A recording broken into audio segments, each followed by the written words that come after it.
हर बार रह जाता है, इस बार शुरू से प्लानिंग करूँगा।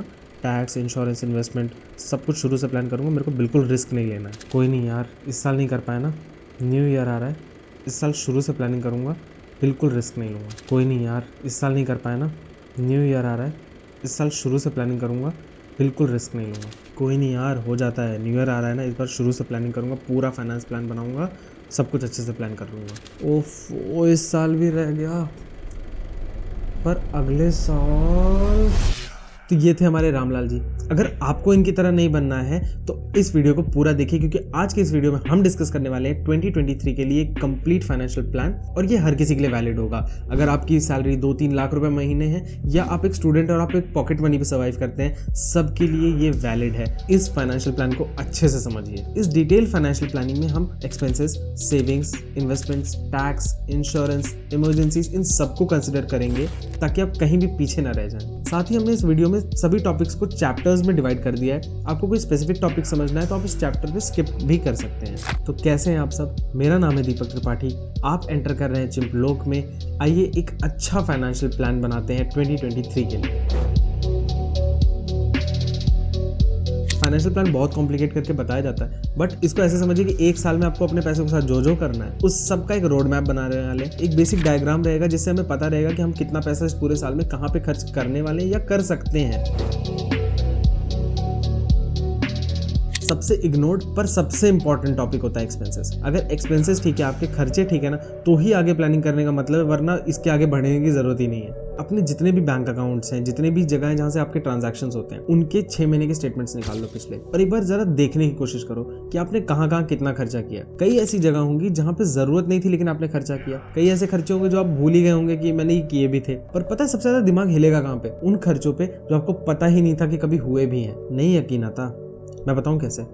कुछ सब्सक्रिप्शंस होंगे जो कि शायद आप यूज़ नहीं करते हैं और आप उसको कैंसिल करना भूल गए, तो सब्सक्रिप्शन का हर महीने पैसा कटता होगा। कुछ ऐसी शॉपिंग की होगी आपने ऑनलाइन या ऑफलाइन जो कि आप लाए हैं और उसके बाद वो घर पे ही रखा है, उसे आपने आज तक खोला भी नहीं है क्योंकि उसकी कभी शायद जरूरत ही नहीं पड़ी। और भी कई ऐसी चीजें हो सकती है, सबके लिए अलग अलग। अब इनमें से जो बंद हो सकता है ना, तुरंत बंद कर दो, जैसे कि वो यूजलेस सब्सक्रिप्शंस। और अब इससे आपको ये आइडिया लगे कि सिर्फ पिछले 6 महीने में आपने कहाँ कहाँ ऐसा खर्चा किया है जो कि अवॉइडेबल था। सोचो आप साल भर में कितना बचा लेते हैं। मैं आपको खर्च करने के लिए मना नहीं कर रहा हूँ, मैं तो खुद बहुत फालतू खर्चे करता हूँ, पर आपको अपने खर्चे करने की हैबिट का पता होना चाहिए, वो बहुत इंपॉर्टेंट है। अब एक्सपेंसेस प्लान करने की बात आती है, तो उन्हीं स्टेटमेंट से ये कैलकुलेट करो कि एवरेज अपनी पर मंथ की सैलरी या पॉकेट मनी का कितना % उन चीजों में खर्च कर रहे हो जो आपको लगता है कि जरूरी है। अब अगर ये परसेंटेज 70 से ऊपर जा रहा है ना, तो आपके बहुत फालतू खर्च हो रहे हैं, खर्चे कम करने की जरूरत है। अगर ये परसेंटेज 60 to 70 के बीच में है तो ध्यान से वापस चेक करो। कुछ ऐसा हो सकता है जो कि आपको लग रहा है जरूरी है, बट शायद वो जरूरी ना हो, वो अवॉइडेबल हो, कहीं तो गलत जा रहे हो। और अगर ये परसेंटेज 60 या उससे नीचे का आता है ना, तो उड़ा लो, कोई दिक्कत नहीं, 60% तक उड़ा लो, भाई बैठा है।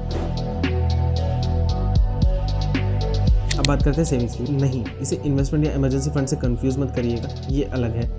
अपने साथ मत जोड़िए, हमको अलग है।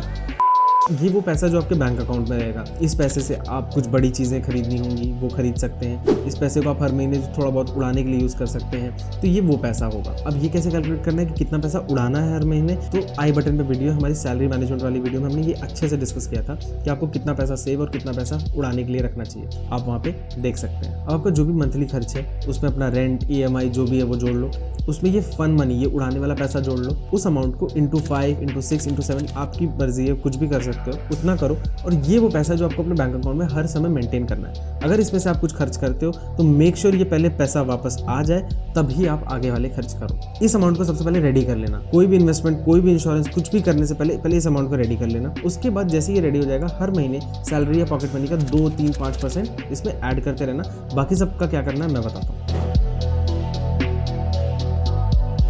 इमरजेंसी फंड, ये वो पैसा होगा जिसको आप बिल्कुल रिस्ट्रिक्ट कर दोगे कि आप बहुत आसानी से इसको टच ना कर सको। इसमें आप अपने 6 या 8 महीनों का खर्चा, यानी बेसिक मंथली एक्सपेंडिचर, उसमें रेंट, EMI जोड़ लो। फन मनी नहीं जोड़ना, इंटू 6 या इंटू 8 करके उसको एक अलग जगह पर रख के लॉक कर दो, कहीं दूर कर दो, आप इजीली टच ना कर सको। उस अकाउंट में कोई UPI कुछ एक्टिवेट मत करो। चाहो तो उसको किसी अलग पेमेंट्स बैंक में अकाउंट बना दो, उसमें डाल दो, लेकिन इसे रिस्ट्रिक्ट कर दो यूज करने के लिए। अब आप में से कई लोग ये सोच रहे होंगे कि हमने दो जगह सेम चीज क्यों की। हमने सेविंग्स में भी 6-8 महीनों का खर्चा रखा है और इमरजेंसी फंड में भी 6-8 महीने का खर्चा रखा है। उसका रीजन ये है कि अगर आपको कभी कोई बड़ी चीज खरीदने की जरूरत पड़ गई, सपोज आपको अपने घर का टीवी चेंज करना है, अब आप उसके लिए अपनी इन्वेस्टमेंट तो तोड़ोगे नहीं, आप इमरजेंसी फंड भी नहीं तोड़ोगे, आप एक्सपेंसिव एक्सपेंसेस तो कर ही रहे हो, तो एक्सपेंसेस से कुछ नहीं बच रहा है, तो पैसा आएगा कहाँ से? उस समय पे आप इस सेविंग्स के पैसों का यूज करोगे। ये सेविंग्स का पैसा आपके रेगुलर खर्चों के लिए है जो कि कंसिस्टेंट नहीं है, हर महीने नहीं चल रहे हैं। इमरजेंसी फंड एकदम क्राइसिस में यूज करने वाला है, कुछ नहीं बचा, सब चला गया, तो इमरजेंसी फंड को यूज करके आप 6 से 8 महीने सर्वाइव कर सकते हो। इसीलिए सेविंग्स फंड को आप रेगुलर यूज करते रहेंगे और उसको आपको अपने दिमाग में रखना है कि ये मेरा अमाउंट है और इतना जब तक नहीं होगा मैं दोबारा खर्च नहीं करूंगा। सपोज 1 लाख रुपए आपके सेविंग्स में है, अगर आपने उसमें से 50,000 की टीवी ले ली, जब तक वो 1 लाख वापस नहीं हो जाएगा उसमें से कोई बड़ा खर्चा नहीं करना, तो पूरा पैसा वैसे के वैसे रखो, उसको 1 लाख करो और उसके बाद फिर खर्चे करना शुरू करो। Let's talk investments now. आपको कितना पैसा इस पूरे साल में इन्वेस्ट करना है, उसकी कैलकुलेशन आप इस तरीके से करोगे कि आप टैक्स कितना दे रहे हो। अगर आप आने वाले साल में टैक्स ज्यादा देने वाले हैं तो उसकी इन्वेस्टमेंट प्लानिंग उसके हिसाब से होगी। एटीसी में जो इन्वेस्टमेंट्स मिल रही है सबसे पहले तो आप उसको ले लीजिए। NPS, PPF, EPF, tax saver FD, ELSS mutual fund, आप इनमें से कुछ भी कंसिडर कर सकते हैं। मेरी रिकमेंडेशन में NPS is a very good option, you should definitely consider it. EPF आप अगर सैलरीड पर्सन है तो वो खुलता ही है, आप पीपीएफ चाहे तो खोल सकते हैं। You can consider ELSS mutual fund, you can consider tax saver FD, और आप अपना इसका पूरा एग्जेम्पशन तो ले लीजिए। इसमें 1.5 लाख का एग्जेम्पशन मिलता है, एनपीएस के लिए अलग से 50,000 मिलेगा, बट इसके लिए आपको 1.5 लाख का एग्जेम्पशन मिलेगा। आप इसको पहले तो ब्रेक कर लीजिए। उसके बाद अगर आप नए हैं इस इन्वेस्टमेंट की फील्ड में तो minimum 10% of your monthly pocket money और सैलरी और इनकम आप हर महीने किसी एक अच्छी एसआईपी में या बंच ऑफ एसआईपीज, आप अलग अलग एसआईपीज में थोड़ा थोड़ा पैसा डिवाइड करके डाल सकते हैं और उसे एक पूरे साल तक कंटिन्यू करिए। अगर आपके पास थोड़ा और पैसा बच रहा है तब आप डायरेक्ट शेयर्स में डालना कंसिडर कर सकते हैं, या आप गोल्ड इन्वेस्टमेंट्स कंसिडर कर सकते हैं, या आप आरडीज को कंसिडर कर सकते हैं। RDs are a very good option. तो इस तरीके से आप इनमें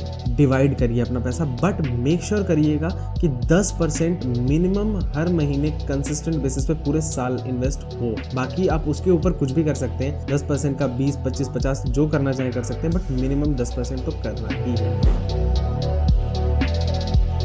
अब बात करते हैं उन 2 कंपोनेंट्स की जिस पे आप साल में सिर्फ एक बार खर्चा करेंगे लेकिन उसका इफेक्ट पूरे साल भर रहेगा या आने वाले टाइम पे भी रहेगा। Those are insurance and taxes. अगर आप एक अर्निंग इंडिविजुअल है और आपकी फैमिली आप पे डिपेंड करती है तो आपके लिए 2 टाइप के इंश्योरेंस बिल्कुल मस्ट है लेना।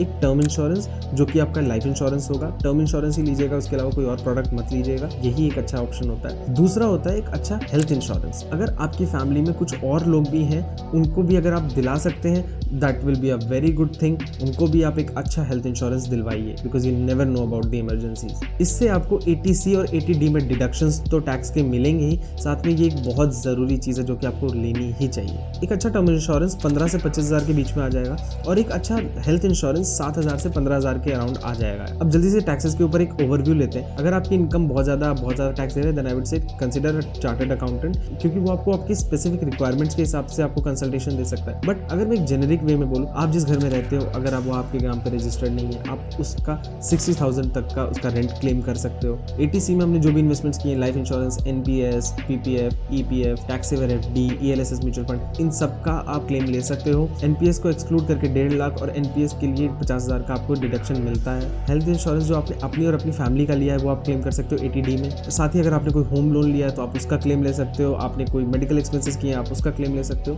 तो एक जेनेरिक ओवरव्यू है सबके लिए जो वर्क करता है, सो आप यहाँ पे टैक्स बचा सकते हैं। बट अगर आपको ये फिर भी कॉम्प्लिकेटेड लग रहा है तो definitely consider a chartered accountant. But हाँ, चार्टर्ड अकाउंटेंट्स को कंसल्ट करने का बेस्ट टाइम मार्च से जुलाई के बीच का होता है, क्योंकि यही वो टाइम है जब आपको एक्चुअल में प्लानिंग करने की जरूरत है, बाद में बहुत लेट हो जाता है। तो मेक श्योर कि आप इसी टाइम पे कंसल्टेशन करें। तो यार इतना था इस वाली वीडियो के लिए। ये प्लान ट्राई करके देखना 1 साल या कुछ महीनों के लिए कैसा वर्क करता है आपके लिए। अपना एक्सपीरियंस हमें कमेंट्स में बताना। तब तक चिंपलो को लाइक, फॉलो, सब्सक्राइब, शेयर कर लो, सब कर लो यार। सारे लिंक्स डिस्क्रिप्शन में मिल जाएंगे। मिलते हैं एक नई वीडियो में। Thanks for watching.